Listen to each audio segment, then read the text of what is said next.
There was a study made in the year 2018 by Karnataka State Women's University. They came up with an estimate of about 80,000 devadasi women are still there in the northern part of Karnataka, which is actually a kind of shocking figure, because in 1986, because in 1986, the government of Karnataka has abolished this practice. And to think, even after abolishing, there are 80,000 existing devdasis.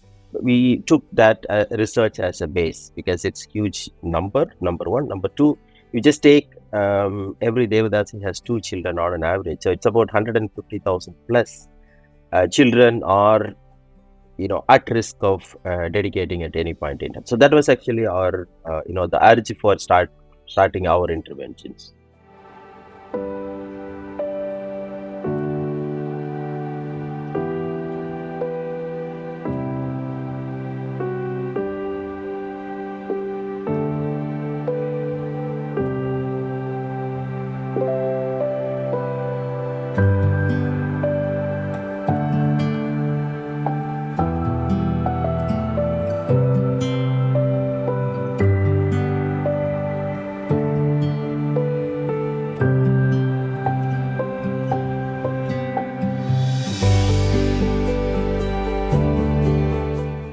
Children of India Foundation, also known as SIF, works with children from Devdasi and mica-mining communities in Karnataka and Jharkhand. Big caste and regional inequalities force young children sometimes into prostitution and child labor in these poor regions. And till now, SIF has worked to rescue nearly 1,200 children from exploitation, safeguarded and prevented 700 or more children from getting back into harmful professions, and stopped 1,000 children from working in mica mines. Helps these children go to schools, they get healthy meals, and they grow up into healthy adults. Thangam, hello. Thank you for joining me in Conversation from Spare Change to Real Change. This is a series of conversations we've been having with many people who are doing many amazing things to get people to start thinking about giving, even if they start thinking about it in a small way before it becomes a way of life. The Children for India Foundation, it's all about empowering children who've been marginalized or who come from a marginalized background. So my first question is, tell us about the start of this initiative, and then perhaps we can focus on getting out of the devdasi system. So if we can start about the overall initiative and then focus on this particular project. Thank you, Sandhya, and thanks, Ravi, for this great opportunity and great initiative. This Children of India Foundation is an organization working for empowering the most marginalized children. So our target group itself is we choose to work with the unreached target group. Like the latest target group which we have started is children of waste pickers. So they are actually invisible population in the city. So that's starting from, and then children those are migrating on their own or along with their family. So we call them as children on the move.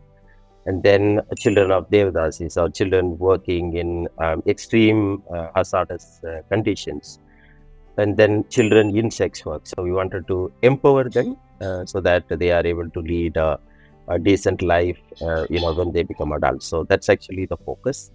So we work on 4 thematics: education, healthcare, economic empowerment, and child protection.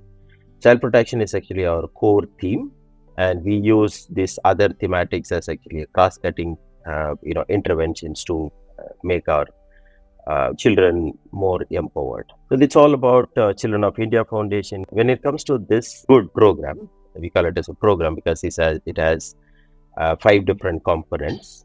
So this target group, maybe I can start with the term devadasi itself. So this is age-old traditional practice, and late of it has become a traditional harmful practice. So once upon a time, it was actually meant for girls and women dedicated to the temples to assist in their ritual processes. But late of it has become an exploitative practice for certain lower rung communities. So the Dalits and then the most marginalized communities. Only in those communities this practice is being continued. There was a study made in the year 2018 by Karnataka State Women's University. They came up with an estimate of about 80,000 Devadasi women are still there in the northern part of Karnataka, which is actually a kind of starking figure, because in 1986, because in 1986 the government of Karnataka has abolished this practice. And to think, even after abolishing, there are 80,000 existing Devdasis.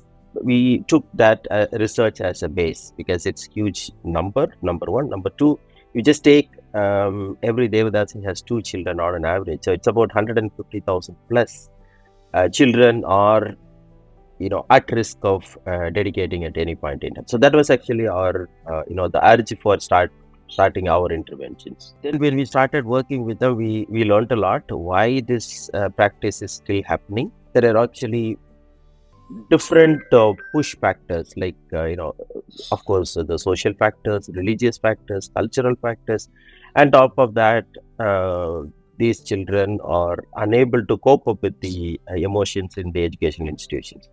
Simple example, for example, majority of these girls, they do not know their actual father, because the mothers, once they are dedicated to this temples as Devadasis, they pick up sex work as their profession or for their survival, for their livelihood. So they don't have the actual father's name. So in our educational system, you are well aware that, okay, so the first question they say, what's your name? My name is Thangam, and the next question is, what's your father's name? So it is, it is pushing them out of the mainstream education. So that's how, if you see, most of them are studying till 8th standard, and then when they move to the class 9 and 10, so that's actually for the board exams, then you need to produce all your documents, right? So your father's name, your mother's name, and then so that's actually the point of exit, which is actually a high crucial age for the next phase of their life. So we call it as bridge.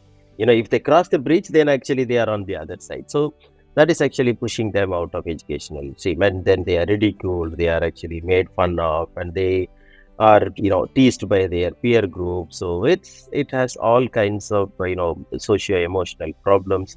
So then it drops out, and then dropping out leads to child labor or elopement or child marriages, or again, and so it becomes a vicious cycle. So for us, the main intervention is education. Our intervention is to ensure the schooling, especially passing from middle school to high school. We are just helping them to cross that bridge. So that's first is entering into education, and then helping them to learn the basic minimum things like life skills modules. We are working with about 5,700 girls on an intensive basis. So one pillar of work is fully around children.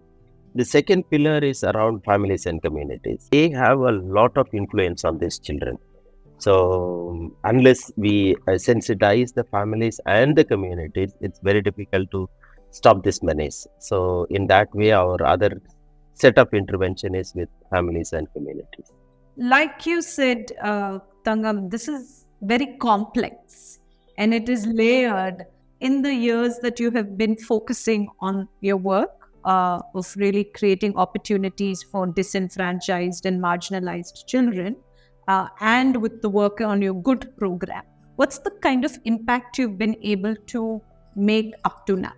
2019, we started our a real ground implementation. So we took the support of Devadasi collectives themselves. As on today, I can claim confidently that about 3,000 children or first generation children are into secondary school, and out of which about 500 are in universities. So this is actually one of our greatest success. Second, we were able to groom about 300 plus girls. They gained their vocational training, and now they are placed. Acceptance was actually a challenge when we started working for their employability. We were able to place about 100 plus in different establishments in Bellary, Hospet, all that places. I'll be able to see all of them on a day-to-day basis. Like if you go to any hotel in Hospet, you will see all our girls. This year in March, Government of Karnataka has issued a circular to all the education departments to make their father's name optional in all the educational related application forms. It looks like it is a great success only for these girls, but it is not. It is actually breaking the entire gender dimension. Across the state, it is applicable. Systemic change. That's actually our third biggest achievement. We were able to bring the issue of devadasi dedication, child marriage, as a kind of important subject for legal services authority to look into as a whole. That has resulted in organizing awareness session across the villages. These four are the major kind of impacts we were able to create in this in this shorter period of time.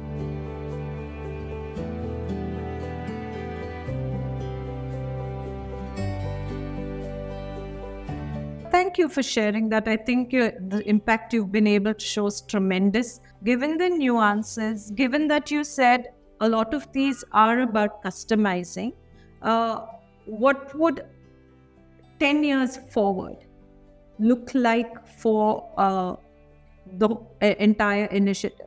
The initial 3 years were actually kind of challenging because it was all, I would say, mostly like trial and error. It's like whether this is going to work. So we have started the second phase of it, that is from 2023 to 2026. This phase, we are actually kind of scaling it up. So here we are looking at actually a kind of double of our intervention. So in the first phase, we worked in 81 villages. In this phase, we are working in 163 villages. So in this phase, by end of 3 years, we'll be working with about 10,000 children. So that's what our target is. And that's a really ambitious plan. What are ways people can support your initiatives? Yeah, a couple of things. First of it, our girls need mentors. So we are looking for a kind of pool of mentors to talk to our children. The second set of support what we are looking at is our technical advice. Now, I mean, we are a professional social work organization, but still there are areas where, we are not master of all. Third is on the financial support. That's how we are looking at. Thank you, Thangam, for sharing your story. Thank you so much. Thank you so much for this opportunity, Cynthia.